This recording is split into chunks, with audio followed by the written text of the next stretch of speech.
अगले 3 दिन में क्या होने वाला है। अस्सलाम वालेकुम, hello everyone, this is Nazia here my dear friends.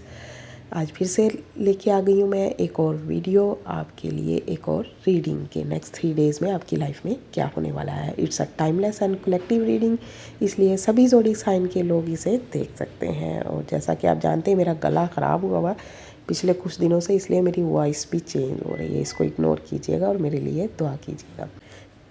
तो हम आज एक और कार्ड ले लेंगे, 4 कार्ड रीडिंग करेंगे। ओके, ये रीडिंग आपकी लाइफ के किसी भी एस्पेक्ट से रिगार्ड हो सकती है, ठीक है। जिस भी एस्पेक्ट से मैच हो रही हो आप देख लीजिएगा। तो ये एक बिल्कुल ही मुझे क्लियर मैसेज नज़र आ रहा है कि जो चीज़ आपको लग रही थी कि ख़त्म हो गई है, या जिस जगह से आप टोटली डिसअपॉइंट हो चुके थे, कि या आपको ऐसा लग रहा था कि टोटली लॉस हो गया है, एक्चुअली वहीं से कोई एक ख़बर आने वाली है। ये वही सिचुएशन या ऑफ़र हो सकती है जिसके लिए आपने ऑलमोस्ट होप लूज़ कर दी थी। अब वहीं से एक छोटी सी ऑफ़र या न्यू बिगनिंग या कोई मैसेज आ सकता है।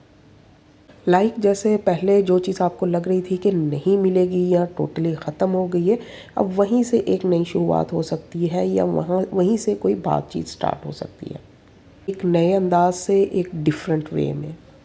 2 ऑफ सोर्ड की एनर्जी बता रही है कि आपकी लाइफ में एक सिचुएशन है जो काफ़ी टाइम से स्टक है, और आप उस सिचुएशन को लेकर कोई डिसीजन नहीं ले रहे, या उसे अवॉइड कर रहे हो, जानबूझ के अवॉइड कर रहे हो कि चलो सब कुछ खुद ही ठीक हो जाएगा। लेकिन अब वो जो डिसीजन है वो आपको लेना पड़ेगा। एक ऐसा ट्रूथ सामने आएगा, एक सिचुएशन ख़त्म होगी, एक मोमेंट आएगा जहाँ आपको डिसीजन लेना ही पड़ेगा।